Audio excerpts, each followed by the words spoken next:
pergunta, porque tem uma coisa que eu não falei, tá? Dentro da anamnese do paciente que infartou, a gente precisa perguntar se ele fez uso de sildenafil nas últimas 24 horas, tá? Se ele fez caso de sildenafil ou de qualquer outro vasodilatador para disfunção erétil, tá? A gente não pode usar o nitrato, o isordil, tá? No tratamento lá para o pessoal do suporte avançado, isso é importante.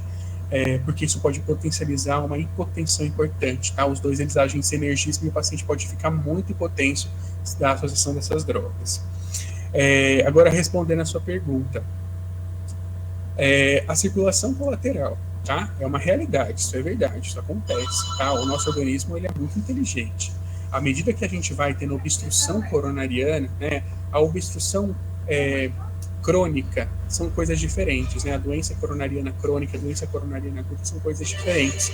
Nem sempre, na verdade, a maioria das vezes, o paciente que infarta, ele não infarta uma artéria que está em obstrução, uma artéria que ela tinha 70%, 80%, 90%, tá?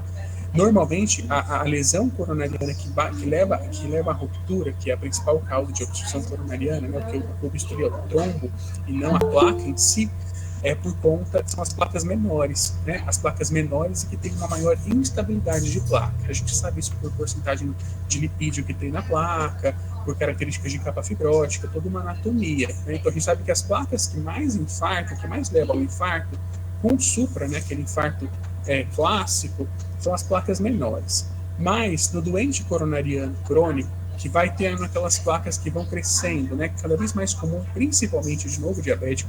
Diabetes, doença cardiovascular, é uma tragédia, tá? O diabetes realmente é um fator de risco muito importante para doença cardiovascular. E de doença cardiovascular complexa, né? O paciente acaba tendo lesões cada vez mais complexas, lesões grandes e importantes em várias artérias, né? O paciente que a gente chama de multiarterial. Essas lesões crônicas, elas vão fazendo o nosso organismo também produzindo circulação colateral, né?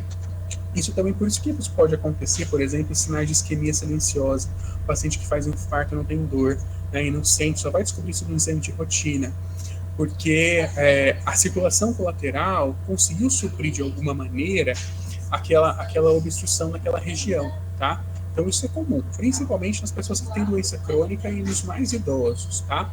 Agora, a circulação colateral, ela nunca vai ser tão eficaz quanto a circulação, vamos dizer assim, a circulação de fábrica, a circulação original dos pacientes, porque as nossas artérias são muito calibrosas. E a circulação colateral são normalmente com artérias finas. Então, quando a gente tem um aumento de consumo miocárdico, normalmente essas artérias colaterais elas não contam, tá? Mas realmente isso é uma verdade. Agora, a outra pergunta que você fez, né, dos vasodilatadores aí para disfunção erétil causando síndrome coronariana. No paciente que tem doença coronariana grave, isso pode acontecer? Pode, né? Principalmente não por causa do uso. O uso dessas medicações, elas são vasodilatadoras, né? Quando a gente vasodilata um vaso aí, priorizando a região que vai ser vasodilatada da região veniana, a gente pode levar a roubos de fluxos, né? E isso para um paciente que é multiarterial, pode ser uma causa de dor torácica, pode ser uma causa, inclusive, de síndrome coronariana. Por isso que pacientes que já infartaram, ou pacientes que têm doença multiarterial, tem que ter umas recomendações especiais, né, com relação à atividade sexual, né, e muitas vezes os pacientes que usam nitratos, que é o isordil, não devem fazer uso desses vasodilatadores, tá? Ter doença coronariana ou ter infartado não é contraindicação para usar as medicações para disfunção erétil, mas precisa ser avaliado pelo médico para poder estar ciente dos riscos, e se for uma medicação, não pode usar os nitratos, que são os isordils da vida, isordil, sustrate, isso o paciente não deve usar, tá? Doutor, tira uma dúvida minha. O pai da minha filha, ele infartou. Só que ele teve sintomas, teve a dor, ele é cardiopata, ele é hipertenso. Aí ele não foi no médico. Aí passou 3 dias, deu novamente a dor. Ele ficou aqueles 3 dias com dor fraquinho. Aí deu a dor forte, eles fizeram os exames e viu que ele tinha infartado. Aí ele precisou fazer o cateterismo. E nesse intervalo de 3 dias, assim, o que pode ter acontecido assim, filho? Tipo, foi um caldo mais fraco? O que pode ter acontecido? Eu sei que É, eu sou...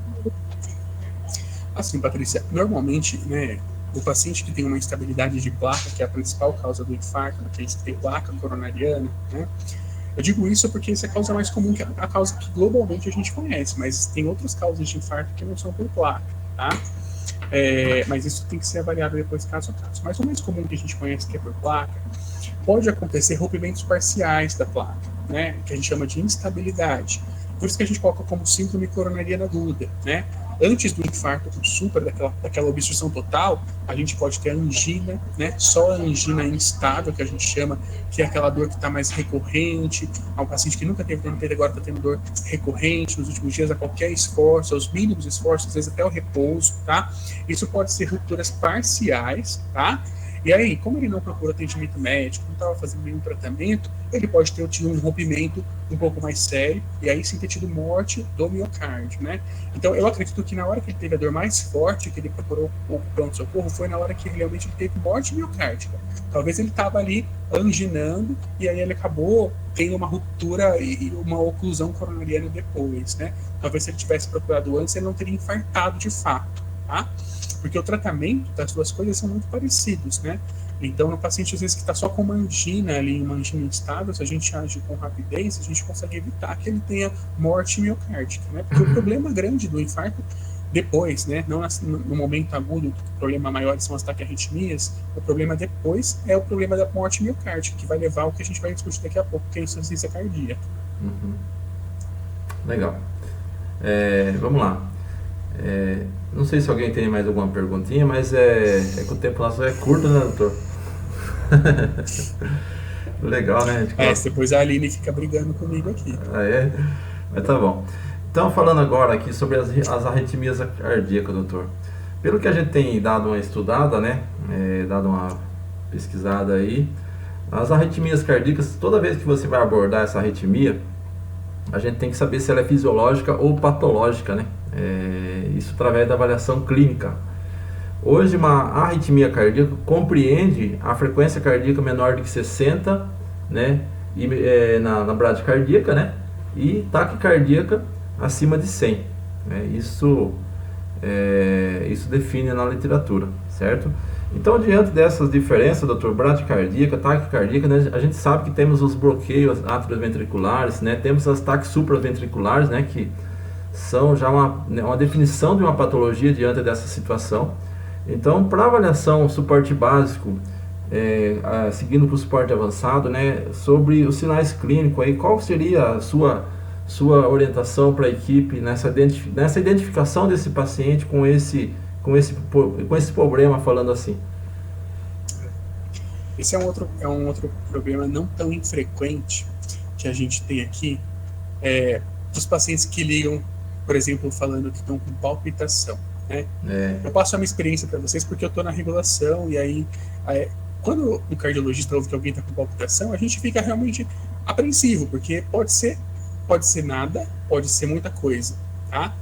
Então, a avaliação e a história, de novo, talvez seja o mais importante, né? Porque quem que vai ser os pacientes que vão deixar a gente preocupado quando eles falam que estão com palpitação, tá?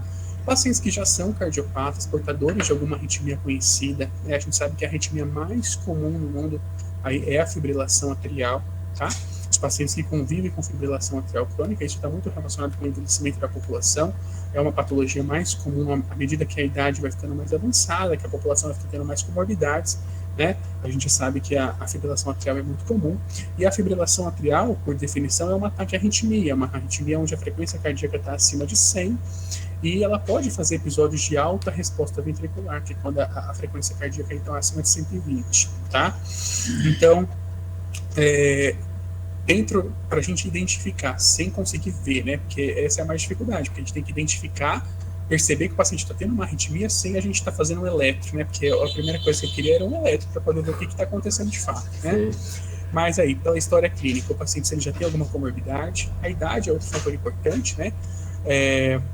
A história familiar, tem pacientes aí que têm histórico na família de morte súbita, tem patologias cardíacas que podem levar a taquiarritmias que causam morte súbita, né? Então, a história, a idade, os antecedentes. Às vezes o paciente não sabe falar, mas se você pergunta para ele quais são as medicações que ele usa, a gente identifica ali antiarrítmicos nas medicações, né? Tudo isso leva a gente a pensar que realmente pode estar sendo um quadro aí de uma taquiarritmia ou uma bradiarritmia descompensada, tá? Então, quando o paciente fala palpitação, que é o principal sintoma das arritmias, né?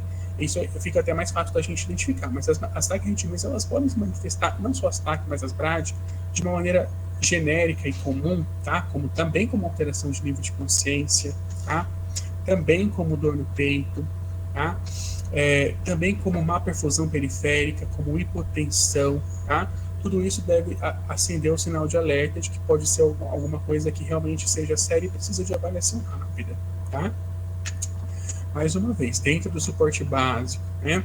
O que a gente pode fazer quando a gente identifica? A equipe vai chegar no local, né? Vai ter aquela avaliação inicial do paciente e acredito que hoje em dia com o oxímetro fica muito mais fácil, porque coloca o oxímetro no dedo, a gente já vai ter uma ideia de como que está o paciente com relação à frequência cardíaca, né?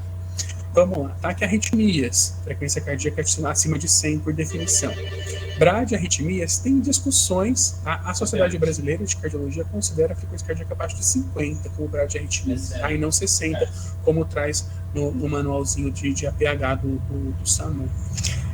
Mas independente disso, tudo vai ser importante para a gente quando ela tem alteração clínica, né? Quando tem sintomas clínicos associados, tá certo? A questão da arritmia fisiológica, né? Tanto a bradicardia quanto a taquicardia, elas podem ser o que a gente chama de sinusal, né? Que é dentro do ritmo mais, na verdade, do ritmo normal do coração, que é o ritmo sinusal, né? A gente não consegue identificar isso só pelo oxímetro, tá? A gente só consegue saber que aquilo ali, pelo oxímetro, mais ou menos dá uma sensação de ser regular ou não, tá? Mas sem o eletro, de fato, a gente não consegue identificar. Talvez pela ausculta cardíaca, mas aí precisaria ser pelo menos um serviço aí, um suporte intermediário de vida para poder dar esse diagnóstico para a gente, né? Das taquiarritmias, tá? Da frequência cardíaca acima de 100, a grande maior parte das vezes a gente precisa saber que o paciente está. O que é fundamental, se ele está estável ou instável hemodinamicamente, tá? Não só hemodinamicamente, mas também clinicamente, né? O que seria essa instabilidade? Assim, nível de consciência, a primeira coisa a gente vai avaliar na cena, né? A pressão arterial, pressões sistólicas abaixo de 90, tá? Liga ao alerta da instabilidade, tá? E isso independente da frequência cardíaca. É incomum que o paciente com uma frequência cardíaca até 150, mais ou menos, esteja instável por causa da taquiarritmia, tá? Isso é incomum. Mas pode acontecer se o ritmo da taquiarritmia for uma taquiarritmia ventricular, tá? Mas pode acontecer. Mas não é comum. O mais comum é que as frequências maiores levem a mais instabilidade, tá? Dor torácica pode ser um sinal de instabilidade clínica, tá? Dispneia pode ser um sinal de instabilidade clínica. Síncope, também um outro sinal de instabilidade clínica, tanto na taquicardia quanto na bradicardia, tá? Cuidados que a gente precisa ter com o paciente, tá? Toda vez que a gente fala de coração, a gente tem que ter o mesmo cuidado com relação ao transporte do paciente até a viatura, tá? Paciente muito bradicárdico, ele pode sincopar no meio do caminho se você for tentar levar ele deambulando para a viatura, tá? A bradicardia, ela está relacionada, né? Tirando a bradicardia sinusal, que não pode ser fisiológica em atletas, tá? Em algumas cardiopatias congênitas também, tá? Mas é muito comum, né? Como a gente tem muito paciente coronariano e a gente usa muita medicação que diminui a frequência cardíaca, né? Porque é interessante para na cardiologia a diminuição do consumo de oxigênio pelo músculo cardíaco, e isso a gente vai tratar insuficiência cardíaca, a gente vai tratar as próprias taquiarritmias, o paciente que é coronariopata, tá? Então é muito comum vocês pegarem pacientes que são cardiológicos com uma frequência cardíaca em torno de 55, 50, até 60, às vezes alguns até mais baixo que isso, tá? Por conta do próprio tratamento. Então, medicações, vocês vão ver tudo que tem LOL, né? Atenolol, metoprolol, carvedilol, propranolol, digoxina, amiodarona, propafenona, são medicações que podem diminuir o ritmo cardíaco, tá? Então, a gente já pode esperar, às vezes, uma frequência cardíaca mais baixa nesses pacientes.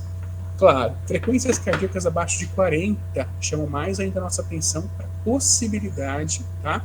Aqueles bloqueios que o Adriano falou, que são os bloqueios atrioventriculares, tá? E aí, no caso, a gente identificar esses pacientes no suporte básico, normalmente eles vão estar com aqueles que têm repercussão disso, pele fria, sudoreica, às vezes com torporoso, tá?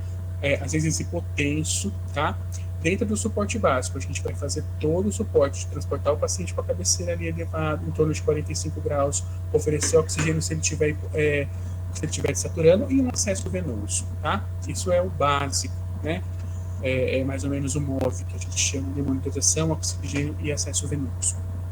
Dentro do suporte avançado, aí a gente consegue fazer mais diagnósticos e até mais atuação, né? Porque a gente identifica uma frequência cardíaca baixa. Se a gente tem a possibilidade de fazer o eletrocardiograma, tá? Aí até seria importante, porque se a gente identifica uma frequência cardíaca baixa, né? O paciente que a gente identifica um bloqueio atrioventricular, aí de 2º grau ou 3º grau, BAVT, né? A gente consegue atuar, aí a gente tem que atuar na frequência cardíaca, né? E aí a gente tem os protocolos para bradicardia, que a gente vai incluir a realização de atropina.